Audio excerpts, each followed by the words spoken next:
point on the journey of life, I found myself in a dark forest, for the clear path was lost. The game starts on the surface, which is how the poem starts. You know, you're sort of leaping into hell. When you jump through that door to follow the devil and your fiance's soul down into the depths of hell, that's the moment where our Alice jumps through the rabbit hole. Whoa, this is unlike anything on Earth, right? It's hell.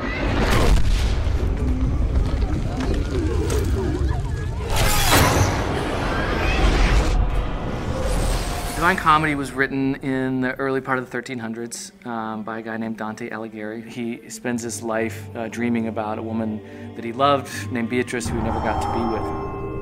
He writes this poem, which is basically about his journey through the afterlife to get to her. It's the number one thing that Dante Alighieri is remembered for, is creating that typical view of hell, the medieval vision that has lasted throughout the ages. Dante essentially introduces the concept of the 9 circles of hell. I mean, it lays it out level by level, you know, the punishments of hell and where each sinner goes in hell in these different circles. He's literally like laying out a map of hell. The poem itself was disturbing, and it describes the different rings of hell and all this anguish and suffering.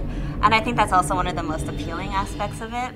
I read the poem and thought right away, like, that's a video game. We can make a video game out of that. Go to hell, that's our game. Simple and it's to the point. Face the ultimate boss, which is Lucifer himself. Once you hear the pitch about what the fiction's going to be, it just instantly makes sense. One of the most important things for us was to literally follow the map of hell that Dante wrote so clearly in the poem.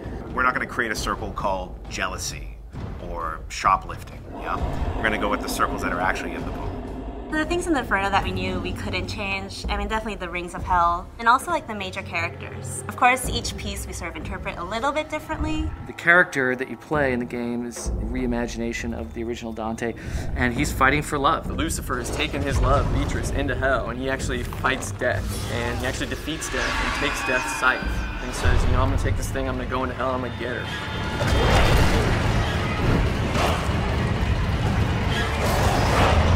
Facing some of the most insane monsters that hell has to throw at him. He's got to be kind of an over-the-top action hero.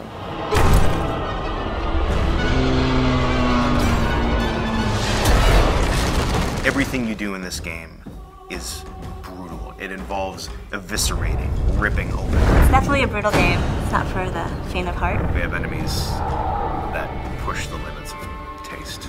You kind of be like, oh, dude, you see that? I want that moment, and we're working our butts off to deliver that. The first thing you hear when you come into Limbo for the first time is screaming. Right away, he sees like shades falling, screaming, you know, as they fall in, they're screaming, and you know, from moment one, you know you're in hell. People are being vomited into hell. Masses of people huddled together, naked and scared, cold and huddled. Oh, the humanity. And then Big Minos is gonna judge you at the end. It's bad. Like, it only gets worse from there. You know, it's all downhill from there. It's going to get much crazier as you descend. It's just going to get really dark very quickly. Once you pass Minos, this is hell proper. Here we go.